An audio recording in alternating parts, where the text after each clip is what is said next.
Hello everybody, this is the Rabbit Hedgehog, and well, as you can see, I finally did it. I stole my wife's bike out of the garage. Her bike is the 2014 Suzuki S40 Boulevard. This is the bike that once was called the Savage and has pretty much remained the same since 1986 or so when it first came out. Very subtle changes occurred in 2005, and that was some handlebar controls where they had added a hazard light switch and also the flash to pass switch on the left side. So that's about all they've done to this bike since it came out. So that is one thing about this bike. It is extremely basic, and it is one of the oldest bikes that are out there. Pay attention when you're coming out the back, dude. Seriously. Anyway, this bike here, we purchased brand new back in 2015, actually a few months back, or 7 months back, really. It's almost been a year. It was one of those leftovers, and we got a pretty good deal on it. It was actually better than some of the used deals that were out there for this bike, so we went ahead and took on this little guy, as it pretty much fit my wife perfectly. I mean, a lot of people ask, you know, what about the Harley 750 Street? And to be honest, it was just too wide for her and a little bit too top heavy still. That bike still weighed 500 and some pounds, you know, or close to it, at least 480 to 500 somewhere in there. I can't remember right now. It's one of those things where I've been kind of tired and not really up on the motorcycles or anything like that. That's why I haven't posted any videos. Just a lot of work. I also had a blood poisoning, which took me out for a little bit, which that sucked. But some other things like that. So at least I'm back at it and back going and everything like that. So that's why I want to get back to these videos and things like that. And I want to continue into 2016 with some you know, same videos, you know, try to do as many reviews as I can, keep this all about motorcycles and stuff like that. So since I promised to steal this bike, I decided to go ahead and do it and show you guys the little guy that we purchased for her. And the big reason we got it is the fact that it's tiny. I mean, really small seat height, right at 26 inches, 381 pounds. So this bike weighs nothing. However, it's still, unlike the Honda Rebel, which is almost the same size and dimension, a little bit less weight. But one thing about this bike is the 652cc single cylinder has enough power to actually make it on the highway and be very competent on the highway as well, being able to hold the highway speeds and stuff like that. You do tend to get a little bit of blast from semi trucks and stuff like that as you go by due to the lightness and the narrowness of the tires of this bike, but other than that, it holds the line competently. In terms of seat comfort and things like that over the long haul, it's actually more comfortable than you would expect. The suspension is a little tight and bouncy, as you can see on this broken road I'm on here, but you know, it's not terrible, it's not punishing. The seat has kind of a gel layer on it, it feels like, when you sit on it, and that does help alleviate a lot of the shock rebound and bounce and things like that. So overall, you know, when I had my first impression of this bike, when I rode it at the the Yamaha place in Del City, or Yamaha, Suzuki, Honda, whatever. Like I said, I'm out of it still, getting back into these videos, but Suzuki Honda, Del City. But that place had these out there, and my first impression of this bike was very favorable. You know, we actually were riding 2 up on that, and it had plenty of power to keep us on the highway and to keep us up with the group as best as we could. I mean, it was very competent for what it was worth. I mean, some of the downfalls that this bike has, and this is something I mentioned before, and I'll kind of touch base on, is the tank mounted you know, gauges and things like that. One thing about that gauge structure is I have to look way down because of how tall I am. So I don't see it at all unless I look down and take my eyes off the road. For somebody that's my size, that's a little unnerving. My wife, it doesn't bother because she doesn't have to look all the way down. She doesn't actually have to move her head up and down to see it. She can see it just by kind of glancing down. So she's got the advantage there for sure. The other thing is the mirrors. Basically, they're short for somebody my size, but they're still perfect for somebody who's much smaller. This bike, you know, like I said, I don't believe in what we call entry-level bikes. I just believe in a bike, you know, like a class of bike, like a commuter bike, city bike, things like that. Because, I mean, every bike that there is, like the TU250 and some of the others, they're going to be used for good things that bike is built for. Like the TU250 would be great to run around town on. It doesn't waste much gas, it's tiny. If you have lane splitting available to you, you can lane split with it very, very well, things like that. You know, like the Honda Rebel as well. It's a nice small bike, you know, for somebody to go tootling around the city with and not waste that much gas. You know, pick up a few things here or there, or go to work and back if you don't have to take the highway. You know, that's what I believe biking is. And this bike right here is perfect for that role, and even has the ability to go a little bit further in that it can hit the highways and things like that. We have taken this out on a ride. We were on a ride with several people, and my wife actually rode this one, and I rode my my big Harley, and you know, we kept with the group. She had no problem, you know, and it was a great ride all around. We rode for about 4 hours and she was comfortable. The biggest downfall is it's kind of like, if you know the Sportster 48s and the 72s and stuff like that, the darn things run out of fuel quite a bit. That's what this thing does too. Now, in some cases we were lucky that we had a bike that likes to drink gas that was with us too. Even though it was a bigger one, it was drinking some fuel pretty bad, mostly because the way he was riding. But VFR Interceptor, apparently not so great on gas mileage. But you know, we had to stop with him quite a few times to get fuel in this bike. 2.7 or 2.8 gallon gas tank on this one.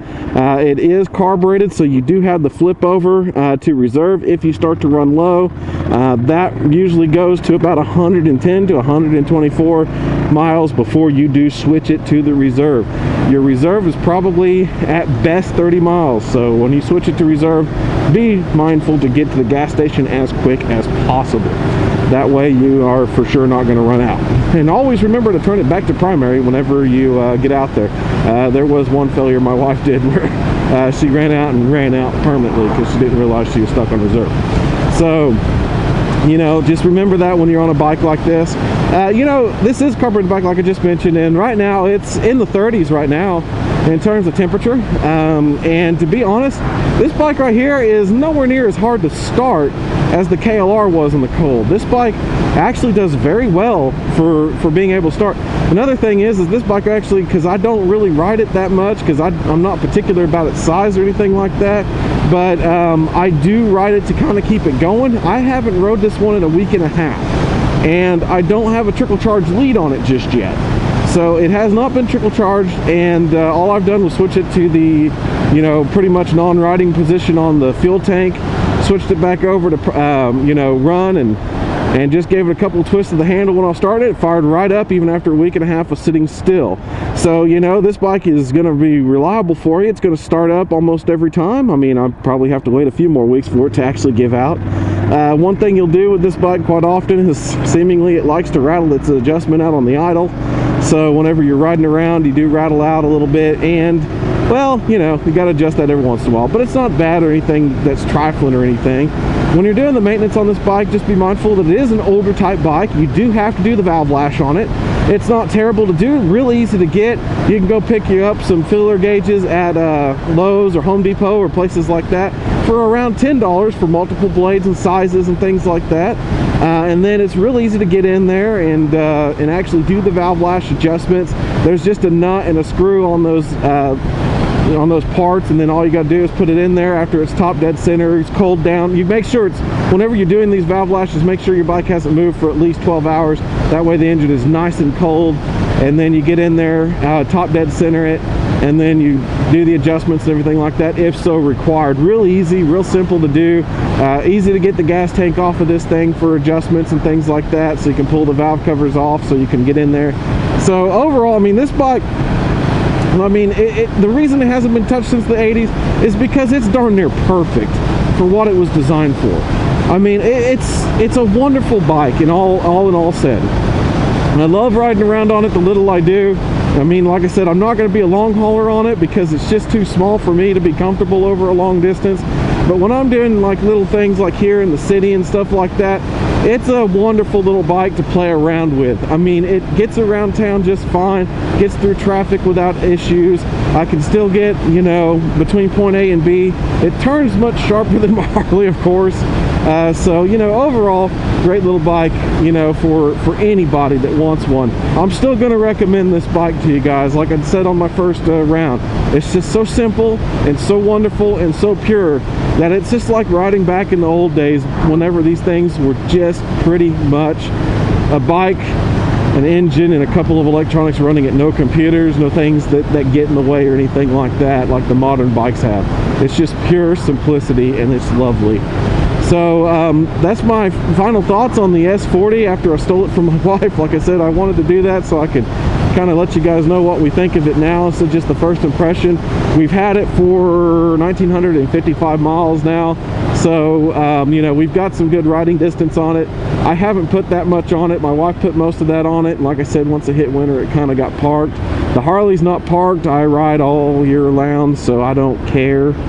Mine's, you know, a little bit newer than this one, actually about 4 months newer, and it's already got 3,000 on it, so I'm still going, you know. So that's just how it is with how we ride. But at any rate, this is the Rabbit Hedgehog, and I want to get back in these videos, like I said. So if you got any more suggestions on what I could do, I would like to hear them. What you want to talk about and things like that. Like I said, I want to keep it mostly about motorcycles. I don't want to stray too far away from that. I do want to get out to Phoenix, Arizona this year for the Progressive Motorcycle Show. Here in Oklahoma, Dallas area, where well, Dallas is the closest one we get, they don't offer the rides, mostly because I guess the weather or something of that extent, even though last year the weather was like 60 degrees, balmy and wonderful when we went down there. So I want to get to the Phoenix one, take a vacation, go out there in February. So if you guys are out there, hopefully I'll get to catch you there. I'll try to make an announcement if I'll be there or not. I'll be riding the bikes out there that I can, and hopefully I'll get to, you know, play with the new Scout 60 that came out. I know I rode the one, the what do they call it, 69 or whatever it was, or 72, can't remember what it was. I remember it's 1100 plus cc, and this one's, you know, a little bit smaller, but I still want to ride it, still want to get an impression of the engine on this one, see if it's, you know, just as crisp, just as clean, and just as good, because my wife is looking for a bike to step up to after this one. You know, we'll probably keep this one for good. It might be a bike that we play with and actually turn into a little scrambler or something like that after we, you know, after we get her bigger bike that she wants to play with, and or her longer range bike or whatever you want to call it. But, you know, we have that down to the Kawasaki Vulcan S or the Scout, you know, because those two bikes are fantastic. They're wonderful. I've rode them both, and to be honest, still like the Vulcan S better than the Scout. But I want to see what that Scout 60 does, see if it's just as usable and just as fun as the other one. Also, there's another bike that I do want to get as well, because like I said, I like the little small putt around town type bikes, and the SR400 Yamaha looks wonderful, and I've been following that bike here for a little bit now, and I still want to see if I can find one to play with, but there's not very many in this area. I've talked to several of the Yamaha dealerships, and all of them said the same thing, you know, they're just not in demand here. Nobody really wants the kickstart and things like that, but I certainly want to find one to play with one, just because I do kind of want one. And like I said, I would do this probably the same thing that we do with this one, where we'd turn this one to a scrambler. I'd turn that one into a scrambler as well. I mean, that would just be fantastic. A little 400cc off-road motorcycle, that would be perfect. Kickstart and things like that, just in case. I mean, because you never know what you're going to do, and if you have a kickstart, you don't really have to worry about battery. So, you know, just some thoughts there on what I want to ride in the future. Definitely want to get on, you know, any of the newer bikes that you guys recommend. Like I said, more of a cruiser guy. Still would play with any of the sport bikes that you're got out there. You know, I had that Ninja for a little bit, and it wasn't a bad bike, but it was a terrible bike to ride long term, that was for sure, because I rode that thing for 2.5 hours straight, and yeah, when I got to stop, that was not pleasant feeling, walking around, all the buzzing in my legs and the way I walked around like I'd been riding on a horse bow-legged for a week, you know, something like that. So hopefully I don't repeat that again, but I am looking for something that's wonderful. The Suzuki 750 that I did, GSX-S, was wonderful. That little standard bike they had, it was not uncomfortable at all. It was actually really well designed. So kind of looking at bikes like that, I don't mind riding those at all. I do still want to play a little bit with an R1 or even an H2, you know, just to see how that power is and things like that. I've watched a lot of videos on those, and definitely wouldn't mind getting on one to share my thoughts about them as well. So anyway, keep the shiny side up, folks. We'll holler at you later. Next video I'm going to try to do, I'm going to piece together some stuff from a fall ride I did, talk about riding roads around the area. Have a good one.